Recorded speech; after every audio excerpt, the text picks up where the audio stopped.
Hormuz జలసంధిని తెరిపించేందుకు యుద్ధ నౌకలను పంపాలంటూ America అధ్యక్షుడు Donald Trump చేసిన అభ్యర్థనను పలు మిత్ర దేశాలు నిర్మోహమాటంగా తిరస్కరించాయి. ప్రస్తుతానికి తమకు ఆ ఆలోచన లేదని తేల్చి చెప్పాయి. ట్రంప్ అభ్యర్థనను ముందుగా ఆస్ట్రేలియా తోసిపుచ్చింది. తాము యుద్ధ నౌకలను పంపబోమని స్పష్టం చేసింది. ఆ జలసంధి ఎంత కీలకమో తమకు తెలుసని స్పష్టం చేయడం జరిగింది. ఈ విషయంలో తాము ఎలాంటి జోక్యం చేసుకోబోమని తెలియజేసింది ఆస్ట్రేలియా. ఇక మరోపక్క ట్రంప్ అభ్యర్థనపై జపాన్ ఆచితూచి స్పందించింది. ఈ విషయంలో సంయమనం అవసరమని పేర్కొంది. ప్రస్తుత పరిస్థితుల్లో తాము మేరీటైమ్ చర్యల గురించి ఆలోచించట్లేదని పేర్కొనడం జరిగింది. ఇతర ప్రత్యామ్నాయాలపై దృష్టి సారించినట్టుగా తెలియజేసింది. అలాగే అమెరికాతో మరిన్ని చర్చల తర్వాత ఈ విషయంలో ఒక నిర్ణయానికి వస్తామని దక్షిణ కొరియా స్పష్టం చేసింది.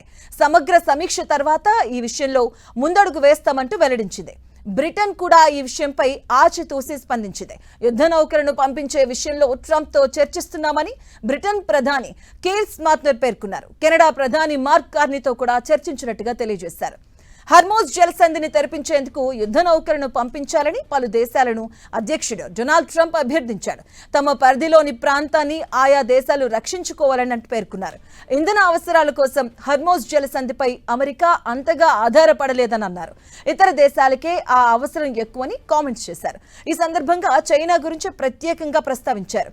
చైనా దిగుమతుల్లో అధిక శాతం ఈ హార్మోజ్ జలసంధిగానే వెళ్తున్నాయని పేర్కొన్నారు. అయితే హార్మోజ్ జలసంధిని తెరిపించే ప్రత్యామ్నాయాలు చైనా భాగం అవుతుందా లేదా అనే విషయంపై ఆయన స్పందించేందుకు నిరాకరించారు.